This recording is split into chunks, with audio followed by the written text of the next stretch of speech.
Hours away now. Kickoff of the Orange Bowl as Clemson takes on the Oklahoma Sooners. The big news on the eve of the game. Word that 3 Clemson players are suspended for violating team rules. Coach Dabo Swinney confirmed wide receiver Deon Cain, kicker Eamon Lakip, and reserve tight end J.J. McCullough were sent home. Despite that, it has been a great week in Florida for the Tigers as they prepare for the Orange Bowl today at 4 o'clock. 7 News Sports Director Pete Anady is in Miami Gardens, Florida with more. Well, here we are. It's game day for the Tigers and Oklahoma Sooners, the winner punching a ticket to the national championship game. Clemson is an interesting team. They can score with anyone in the country. The defense has had great moments this year, albeit giving up a few big plays.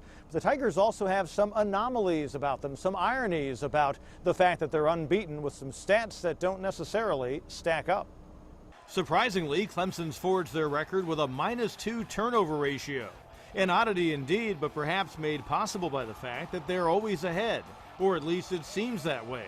The Tigers have trailed for just over 62 minutes this season, and in only 5 of their 13 games. When the pressure is its greatest, they've always been ahead, as they haven't faced a fourth-quarter deficit all year long. Their quarterback is smooth with the ball, but also projects a calm demeanor, which has been vital in protecting those late leads. I get down on myself, of course, but I just try not to show it. If I miss a throw that I should have made, or I can make, or make a misread or something like that, that's probably the only thing. It also helps that the QB's had a go-to running back to keep defenses honest.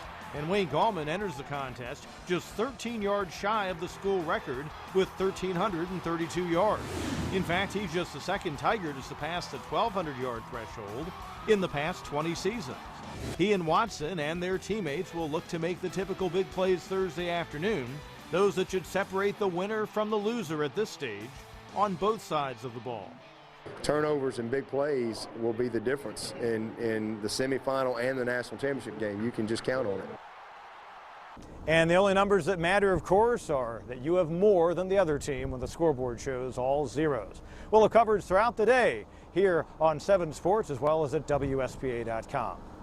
From Miami Gardens, Florida, we send it back to the studio. Of course, the big challenge today for Clemson fans, you got that 4 o'clock kickoff, so you're going to be totally engaged from 4 until 8 o'clock. And then if you're still thinking about New Year's Eve, you might need a nap. Yeah, I know, right? It's going to be a long day. Hopefully they're sleeping in. That would be a nice start. And, of course, the other game follows the Clemson game will be the Cotton Bowl. That'll be Alabama against Michigan State. The winners of these 2 games will play on January 11th in Arizona.